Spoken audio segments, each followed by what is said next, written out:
querida gente do meu coração, Paulo Emílio aqui com você mais uma vez para a segunda parte do nosso podcast, o TPM Podcast, Teologia Prática e Mentoria, direto aqui do Pod Estúdio, um lugar maravilhoso. Nós estamos fazendo esse segundo programa em cima dessa temática e virão outros convidados, virão mais assuntos interessantes e eu quero agradecer aos nossos parceiros. Muito obrigado pela sua parceria, muito obrigado pela sua visão de investimento, tá? Você que é meu amigo do coração, que tem ajudado a manutenção do TPM Podcast no ar. E aqui em novo estúdio, que lugar maravilhoso, um lugar legal, amplo, gostoso, com material de primeira qualidade. Nós estamos no TPM Podcast. E agora nós estamos com o pastor Amaury de Oliveira, que no primeiro podcast já se apresentou, nós já falamos da reforma protestante, mas agora, gente, nós vamos entrar direto na nossa temática. Nós estamos conversando aqui sobre os desafios da pós-modernidade para a igreja, para a vida cristã. Você, na escola, na igreja, no clube, em qualquer lugar, você enfrenta esses desafios que nós vamos trabalhar mais aqui. Já falamos bastante aqui no primeiro podcast. E nesse da agora, nós vamos conversar sobre a fragmentação da verdade. Amaury, a fragmentação da verdade, que é uma característica dessa modernidade líquida, estendida, da pós-modernidade. Como é que você pode nos ajudar a entender essa questão da fragmentação da verdade? Assim, é consequência do que o Bauman vai chamar, né, da diluição. Diluição é uma forma de descrever o fenômeno, fragmentação, uma outra forma de descrever, né, esse mesmo fenômeno, que é quando se desconstrói aquilo que já estava posto e se relativiza aquilo que até então era tido como verdade absoluta, inquestionável por uma sociedade, e de repente tudo aquilo passa a ser desconstruído, negado, e assim, há uma crise de identidade a partir disso daí. Essa onda pós-moderna, ela vai na raiz, né, relativizando, dizendo que não existem absolutos, tudo é relativo, tudo depende do ponto de vista do observador. A verdade é a minha verdade, é a verdade local, é a verdade circunstancial até. Quando nós ouvimos certos políticos do Brasil falar de democracia relativa, essas coisas, muita gente não entende que isso não é uma fala aleatória. Isso é, de fato, uma maneira nova de pensar. Que a democracia é, na cabeça dessas pessoas, um conceito relativo, porque tudo é relativo. Deixa eu dar aqui um exemplo bem prático, né, de fragmentação ou diluição da verdade. Nós vamos ao cinema. Uma coisa simples, parece inofensiva. Nós íamos ao cinema para assistir a Liga da Justiça e torcer para o Batman. Torcer para o Superman. Mas hoje nós vamos para assistir Batman versus Superman. O Coringa era claramente vilão, mas ele está numa transição. Ele já vamos dizer assim, uma vítima da sociedade. Está transicionando para ser um anti-herói. Quase, você vai tanto na DC quanto na outra, na Marvel, né? Você tem assim, o sujeito que era um vilão Aqui, de repente, ele é um anti-herói no outro episódio. Ou seja, aqui ele ameaça o planeta. Aqui ele salva o planeta. Olha o Venom. É o anti aqui do Homem-Aranha, né? O Homem-Aranha enfrenta, ele é ali um ser espacial que veio, é uma ameaça à vida aqui. Mas, de repente, o Venom vira o salvador do planeta no filme do Venom. É um herói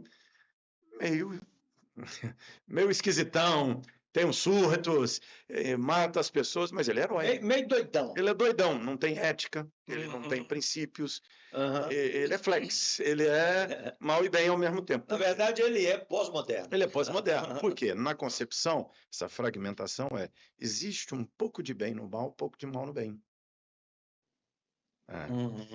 Essa é uma concepção. Eu estava no caminho para cá, ouvindo um pronunciamento de um político importante nosso, não vou nem dizer o nome aqui. É bom não dizer. É bom não dizer nome, nem, eu ia dizer a posição, mas não vou dizer nem a posição, porque se falar a posição, mas num pronunciamento dele, ele disse assim, nós precisamos parar dessa polarização de mal e bem. Eu espero que ele tenha tentado dizer esquerda e direita. Mas ele disse mal e bem. Mal e bem. Ou seja, ele está dizendo que hoje não existe uma guerra mal e bem. Lembra, no episódio passado nós falamos de não existe preto e branco, existe cinza. Certo. Ou seja, não existe mal e bem. Existe um pouco de bem no mal, um pouco de mal no bem. É por isso que o cinema tem herói contra herói. Porque tem um pouco de mal no bem. O herói, ao salvar, faz o mal. O vilão, que está tentando fazer o mal, mas não é tão mal assim.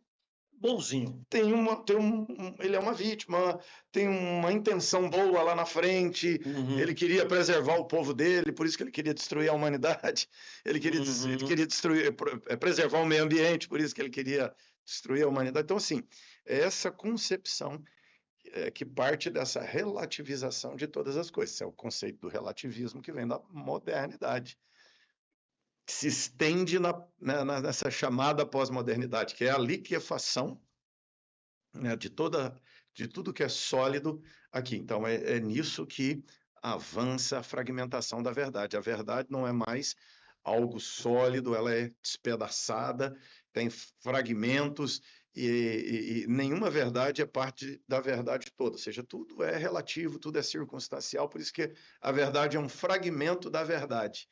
Ela serve para Cada um tem a sua verdade. Cada um tem a sua. É naquele contexto, para aquela pessoa, e para ela mesma, num outro contexto, a verdade pode ser a mentira. Pode ser a mentira. Pode mudar completamente. Então, Amaury, como é então que nós vamos pregar o evangelho da verdade?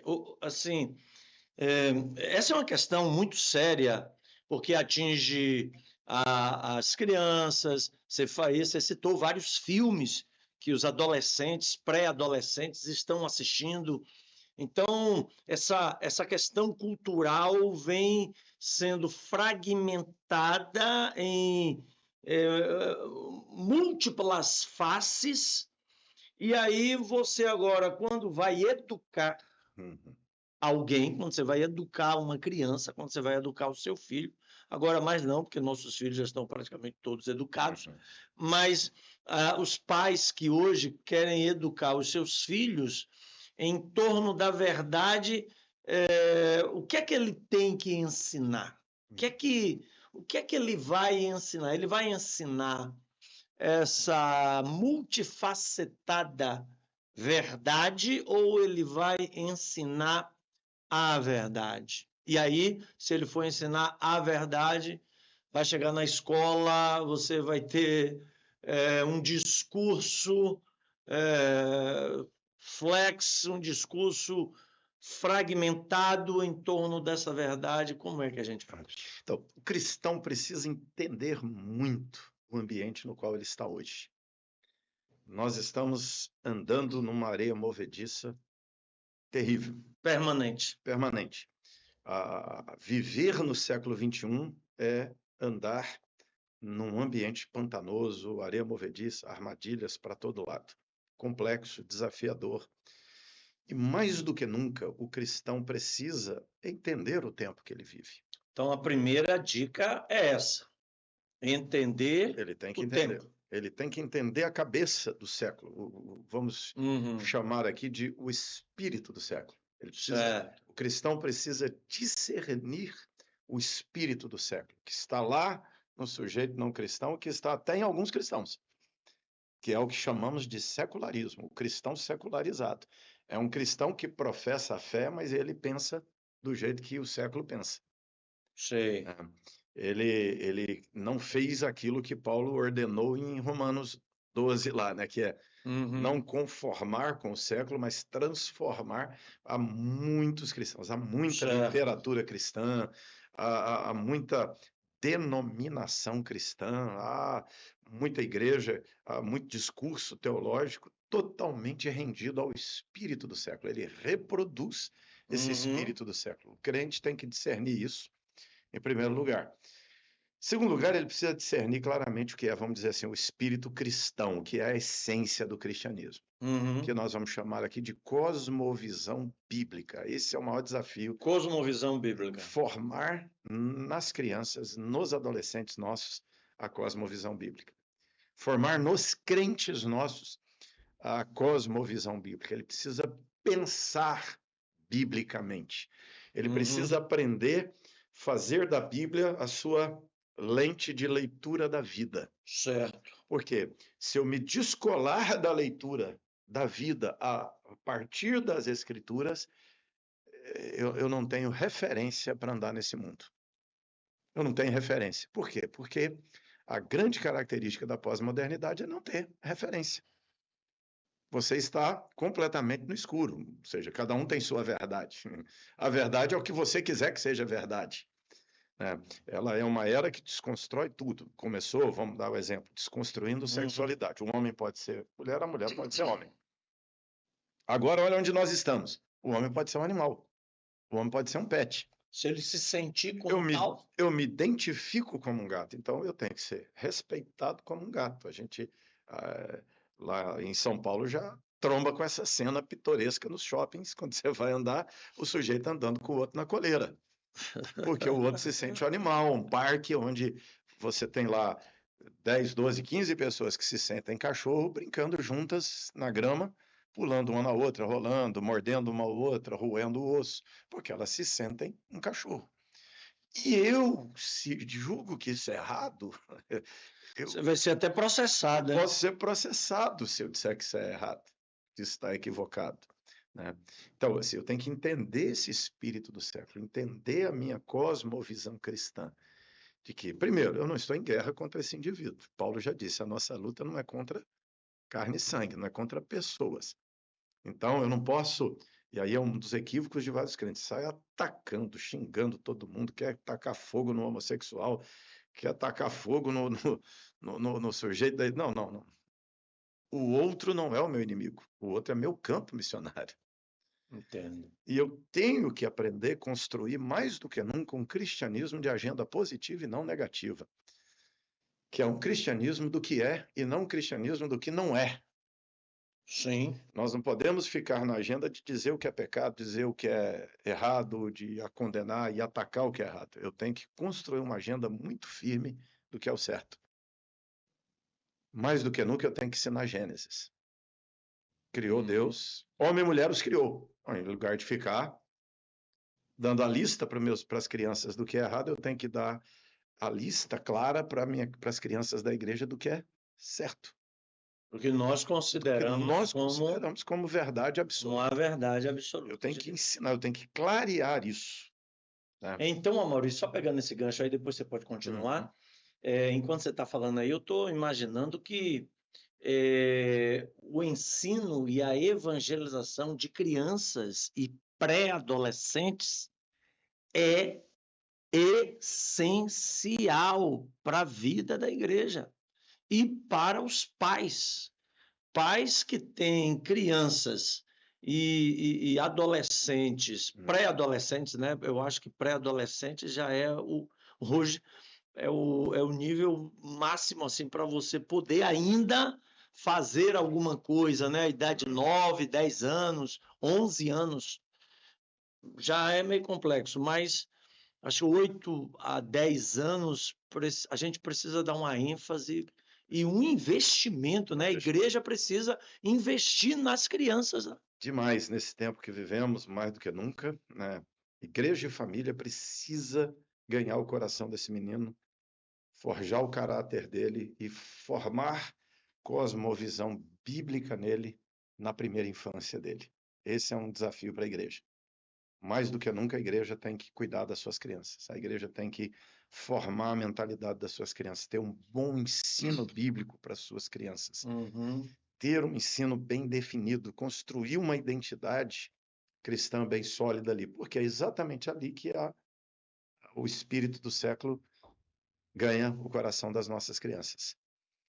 E aqui a igreja tem que ser mais ágil. Se nós prestarmos atenção, nos últimos anos, o próprio ensino bíblico nas escolas bíblicas das igrejas se tornou fragmentado.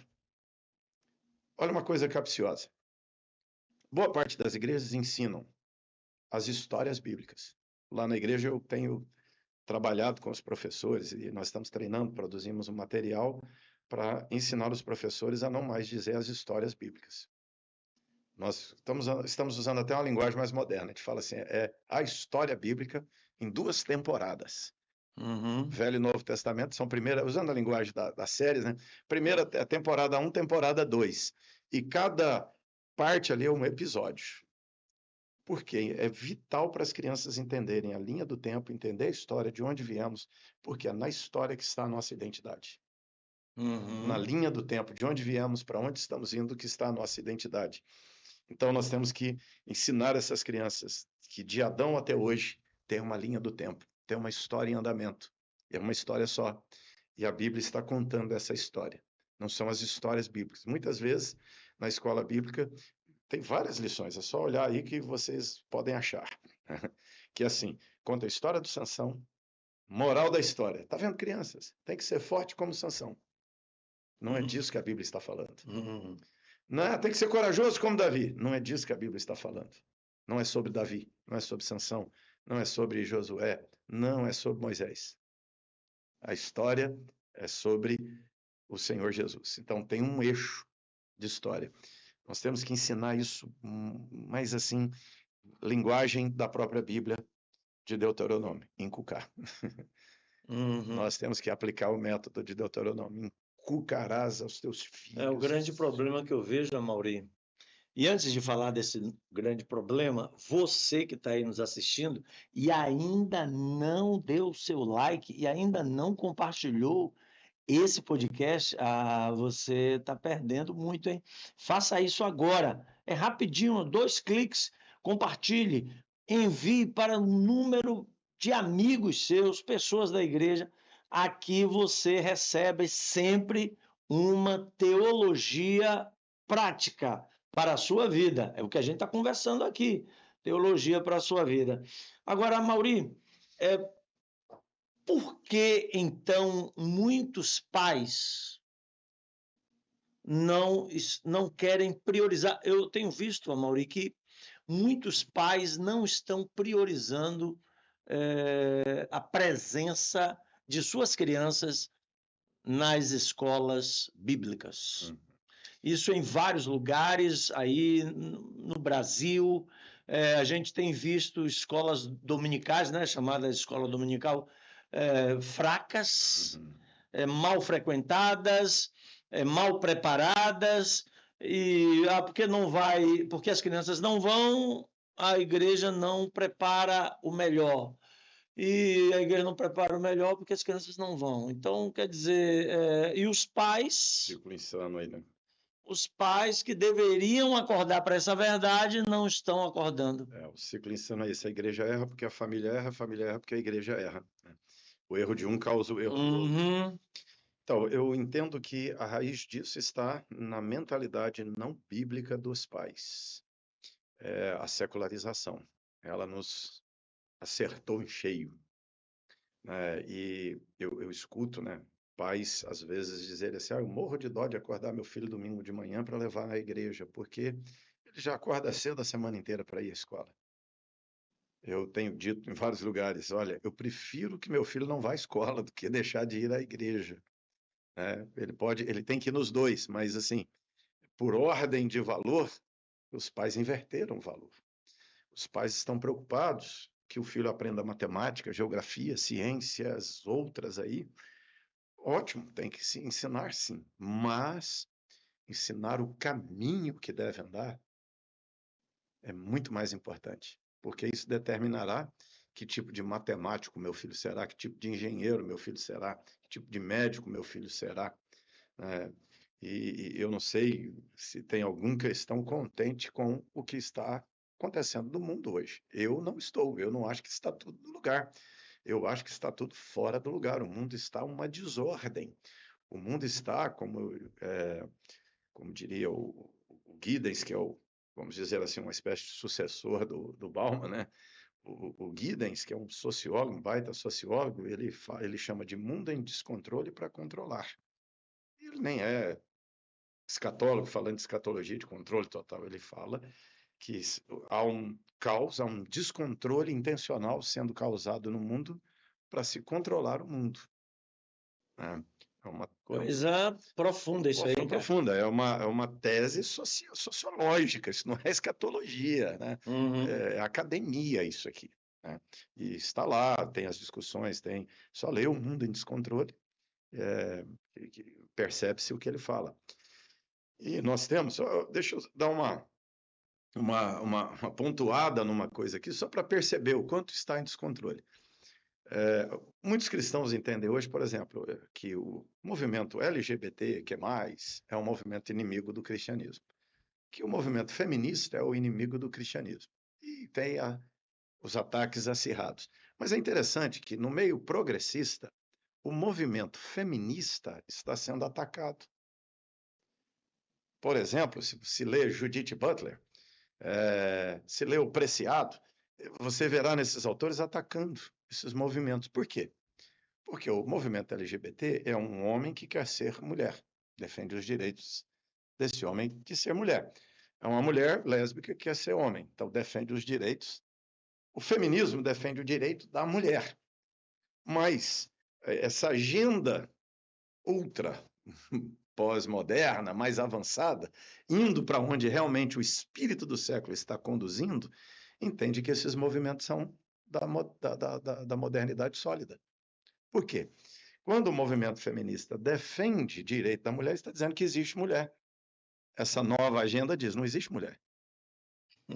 Porque é a verdade fragmentada. Uhum. Quem diz que existe mulher? Existe para você, mas não existe homem. Você é o que você quiser ser. Como falamos há pouco, você pode nem ser gente. Você pode nem ser um ser humano. Você pode ser um cachorro. Você pode casar com uma árvore. Que no Brasil uma mulher casou com ela mesma. Com ela mesma. E teve crise conjugal e divorciou. Eu queria ver como foi a partilha de bens, né? Assim, essas coisas insanas, mas que é a alta pós-modernidade ou modernidade líquida, né? É a realidade do que vivemos, é um mundo em total descontrole.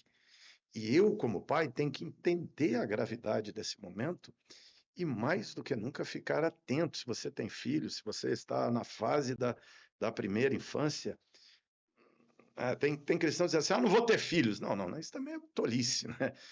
Não é isso. Tenha filhos e treine seus filhos para ser um cristão de verdade. Tenha filhos e eduque-os na verdade. Eduque-os no Evangelho. Forme a cosmovisão bíblica, ele será o sal e a luz desse mundo em decomposição. Ele é a esperança desse mundo em decomposição, porque a luz brilhará através de uma única fonte, que é Jesus. A única referência de verdade é Jesus. Essa coisa está deixando o mundo perdido, o mundo está louco, sedento, o mundo está ansioso por verdade, por absolutos. Tanto é que na Europa, o progressismo europeu está se convertendo ao Islã. Por causa da saturação da insanidade que o mundo vive hoje. Isso está acontecendo aqui também no nosso território. Então, mais do que nunca, nós temos que pronunciar a verdade absoluta que há na palavra de Deus. Rapaz, que coisa legal esse papo aqui, viu? Estou muito feliz. Eu espero também que os nossos amigos que nos acompanham aí também estejam saboreando, né, esse conteúdo tão jóia, tão legal. Agora, Amaury, o nosso tempo está acabando. Como comunicar o evangelho de maneira criativa em uma sociedade em que o homem não quer mais aquele modelo de evangelho que predominava nas igrejas na era moderna? Fala aí para a gente. A gente está chegando ao final, mas eu ainda tenho mais uma questão para a gente encerrar. Então, assim, o evangelho é o evangelho. Nós damos certas roupagens, né, a ele, usamos certas linguagens. Nós não precisamos adaptar o evangelho, ajustar o evangelho. Nós temos que pregar o evangelho, o velho evangelho, com intrepidez, como os cristãos fizeram num mundo exatamente diluído, perdido, desorientado, que era o grande mundo romano. A grande questão para o cristão do mundo hoje é pregar com amor, pregar com discernimento do momento que ele vive e de com quem ele está falando. O problema é o cristão pregar para o cidadão do século XXI, achando que o cidadão do século XXI ainda é o cidadão do século XIX. E ele não é mais. Eu tenho que entender esse cidadão, eu tenho que responder às perguntas que ele está fazendo com o evangelho. Eu tenho que entender quais são as indagações da alma desse sujeito. Eu tenho que entender como ele pensa. E, entendendo o pensamento dele, eu percebo que o que eles mais querem é o evangelho. Só que o evangelho está tão... há tanta roupa vestida no evangelho que ele, às vezes, se descaracteriza e nem é reconhecido, e nem é visto. Se prega costume, se prega hábito de igreja, se prega liturgia, se prega tanta religiosidade, jeitão denominacional, né? Mas, assim, mais do que nunca, o evangelho precisa ser compartilhado no relacionamento, no tete-a-tete, na amizade, no relacionamento, no sentar à mesa, comer, abrir o coração e compartilhar o que o evangelho fez na nossa vida. Como o evangelho me dá paz, como o evangelho me dá segurança, como o evangelho me tira do caos existencial, do vazio existencial. E não adianta, assim, a linguagem da confrontação, do ataque, eu vou perder a voz. E, infelizmente, hoje, a linguagem é muito mais de ataque, de apologia, do que de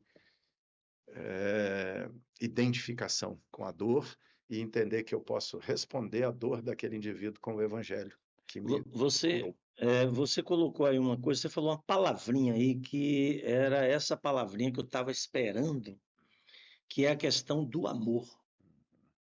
A igreja, quem anuncia o evangelho num mundo como esse, que a gente conversou aqui, que foi descrito aqui muito bem por você, é que falta amor, né, cara? Falta amor, verdadeiro amor pelas pessoas, sentir a dor que elas estão sentindo e amar essas pessoas, mesmo que e pregar o evangelho sem usar palavras, né? Eu acho que isso é uma coisa fundamental, né? Essa coisa da proximidade, as pessoas estão carentes, sedentas, essa vida de realidade virtual, essa vida de máquina, essa vida de conversar com IA, ela vai saturar. Agora, nada substitui o sentar e bater um bom papo à mesa. Nada substitui, né, vamos dizer assim, o podcast da vida do dia a dia. Sentar, bater o papo, sentar com o filho à mesa e conversar com ele, contar as histórias, sentar com os netos, compartilhar a história de vida, sentar com o vizinho, entender a dor do vizinho, sentar com quem é muito diferente de nós, olhar nos olhos e dizer que tem esperança em Jesus para ele, mas eu não preciso atacá-lo, não preciso... Nem impor. Não impor, eu não preciso... Assim, o movimento pós-moderno, ele desconstrói a reconstruir seus conceitos no lugar. O cristão não precisa desconstruir nada. Porque o que está construído fora do fundamento cai por si. Eu tenho que apresentar o fundamento que sustenta a vida. Sim. E eu posso apresentar isso com palavras e tenho que apresentar isso, sobretudo, com vida. Porque senão minhas palavras serão ecos vazios. Eu preciso apresentar as minhas palavras sustentadas pela minha vida. A igreja precisa pregar sustentado por uma atitude, por vida, por ministério vivido na comunidade, no lugar onde ela está e a partir dali com muita intensidade. Ô, Mauri, muito obrigado, cara. Muito obrigado pela sua presença aqui no nosso TPM Podcast. Foi muito 10 e agora nós vamos terminar. E a pessoa que vem aqui, ela sempre termina com uma palavra de encorajamento, uma palavra assim de jogar a pessoa para frente. Pai que está nessa luta com o pré-adolescente, que não sabe o que fazer, os líderes de igreja também que não sabem como comunicar esse evangelho. Qual é a última palavra que você daria aí para a gente, Amaury? Então, Paulo, lendo o tempo dele, ele disse para que os cristãos vivessem, ele exorta, né, dizendo para despertar, acordar, ele fala, remindo o tempo, porque os dias são maus. Eu entendo do remindo o tempo que é aproveitando bem o tempo, vivendo bem o tempo, não desperdiçando vida. Não desperdice sua vida, pelo contrário, use bem o tempo que você tem. E tudo que Paulo fala vai se desdobrar em ser cheio do Espírito Santo, em viver na força e no poder de Deus. Os dias são maus, mas o que eu falo, repito sempre, seja um crente bom em dias maus. Seja um cristão bom em dias maus. O cristão bom é o que reflete com mais precisão Jesus. O que o mundo precisa, o que a nossa era clama é por ver Jesus. E verão Jesus em nós. Então, remir o tempo é não perder tempo com bobagens e buscar a essência da vida cristã e da fé. Imite Jesus. Seja Jesus diante das pessoas. Jesus é a resposta que elas precisam. É o fundamento. Valeu, Amaury, muito obrigado. Bênção demais, foi muito joia. Gente, você passa para frente esse podcast, você não pode perder essa oportunidade, tá joia? Na semana que vem teremos uma outra surpresa aqui maravilhosa e vamos continuar falando sobre isso, sobre a questão da pós-modernidade e os desafios para a vida cristã no mundo de hoje. Deus te abençoe e valeu, gente. Muito obrigado, Amaury. Ó, nota 10, viu? Valeu.